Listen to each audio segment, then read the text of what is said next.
Hello students, welcome back to the literature lesson Home and Love. I hope you like the poem part 1. We will move on to part 2 now. And in part 1 we saw how home and love, two simple words, can bring so much of joy in the poet's mind, and I'm sure it must have enlivened your minds too, and you must have got a new significance to this lockdown period, trying to appreciate what you have rather than focusing on what you don't. Okay, so we begin today's lesson. We'll move over to the next slide. A quick recap of the first stanza. What did we see? The poem creates an optimistic atmosphere at the outset.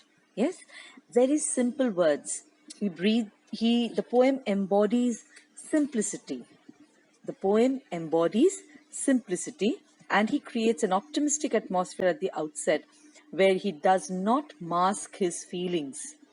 I had used the word masked very consciously, because in relevant times mask is a very important crucial aspect of our lives right now, and that's the only way you can protect yourself when you're moving out. But the poet here is totally unmasked. He is expressing his exuberance and joy at the mere mention of the word home and love. Home and love are two small words, yes, 4 letters each, but their significance is very deep. No two words can give us more happiness than these two words, home and love.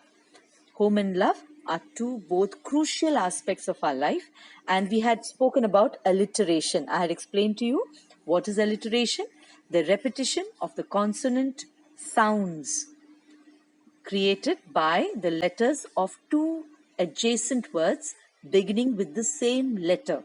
Little letters, yet you. Yeah, good. Just a confirmation, students. I hope you have done the assignment of the first stanza. Now we begin reading the second stanza. Yes, I had given you the link of the poem in the stanza. You can see that, and you can hold the poem in front of you. Nevertheless, I've got the second stanza for you here. Just home and love. Again, the exclamation mark. Just home and love. Yes, it's hard to guess which of the two were best to gain. Home without love is bitterness. Love without home is often pain. This is what he says in the first part of the second stanza. There are a few more lines which we will take up again later. Now, let's begin. Just home and love. It's hard to guess which of these two were best to gain. I had begun the session with asking you to guess which is more important, home or love. If you could do without one. So you have to think about that. Exactly that the poet is talking about right now. He talks about two things, home and love. Which is better? So he's in a thought process now. Which is better? Do you think is better to have love and no home? Or is it more important to have a home and maybe no love? So let us see what happens when there is home and there is no love, or when there is love and when there is no home. So he tries to analyze these two situations. First, he says, home without love. How would home be without love? He says it's bitter. It leaves a very bitter taste in your mouth. Home without love is bitterness. That means home without love will just indicate an empty space. It's just a space for you. You have all the comforts, but you don't have the loving, tender care of people who care for you, who love you. Life is meaningless. There are so many people around in this world who live alone, who live their life alone because they don't have anybody, their near and dear ones with them. Maybe because they are no more, or maybe because they have to live away from them. They are there, maybe, but in another part of the city or of the part of the country or maybe of the world. They have to live on their own. So even though they may have all the comforts of home, but life may not be so sweet to them. Now let us see the other situation. How would it be when you don't have a home, but you have love? love without home is often pain. It's a pain too. And what kind of pain? See, when you have love, you have lots of emotions, but that emotion needs a stability, and the home gives you that stability. So, without home, there is no stability in life. That's why all of us, all of you, you are always told you must earn a lot, you must study well, you must study hard, you must do a good career. And when you become something someday, then you need to build your own house, because you need to have your own family. You need to give that basic comfort to your family. Your own home is something which is a requirement. Okay, so a home without love is bitterness, and love without home is often pain. So that brings to the point that both are important. Yes, let us see what he says ahead. So now he has understood that both are important. Okay, so he says no. First, he begins with the word no. Each alone will seldom do. Seldom is very rare.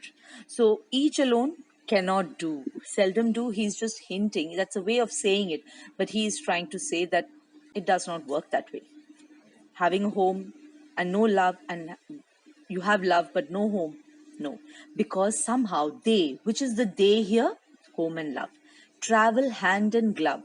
Now, hand in glove, I've got a picture of gloves to you, and it's a very common expression saying that they are hand in glove. When two people are always found together, they're always together, they are always inseparable. When somebody is inseparable, we say they are hand in glove, because hands and gloves are two inseparable things. So somehow they travel hand in glove. So what travel hand in glove?